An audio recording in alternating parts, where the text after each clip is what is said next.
Νέα μελέτη για την κρεατίνη. Η επιστημονική κοινότητα δημοσίευσε ανασκόπηση για το 2025 και ετοιμάσου να εκπλαγείς. Με έχετε ρωτήσει αν η κρεατίνη προκαλεί τριχόπτωση. Η απάντηση είναι πως όχι, η κρεατίνη δεν προκαλεί τριχόπτωση. Εδώ με έχετε ρωτήσει ακόμα αν προκαλεί και καρκίνο, όπου και εδώ προφανώς η απάντηση είναι όχι. Αντίθετα, η έρευνα λέει πως έχει βοηθήσει και στην ανάρρωση από τις χημειοθεραπείες.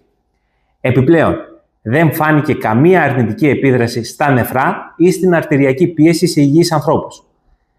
Δεν σου προκαλεί κατακράτηση, καθώς το νερό πάει μέσα στους μυς ενδοκυταρικά, κάνοντάς τους πιο σκληρούς, όχι έξω από αυτούς. Δουλεύει ακόμα και αν δεν κάνεις βάρη. Βελτιώνει μνήμη και συγκέντρωση και επιταχύνει την αποκατάσταση μετά από τραυματισμούς. Μπορεί δε ακόμα να βοηθήσει και στη ζωτικότητα του σπέρματος. Το καλύτερο όμως είναι άλλο. Δεν χρειάζεται να αγχώνεσαι για το πότε θα την παίρνεις. Καθώς η συνέπεια είναι αυτή που μετράει, όχι το timing. Οπότε, μη ρισκάρεις ευθυνές απομιμήσεις. Στο e-shop μας θα βρεις ποιοτική κρεατίνη, ελεγμένη με βάση τα τελευταία παγκόσμια πρωτόκολλα. Ξέχνα το ψάξιμο και πάτα follow.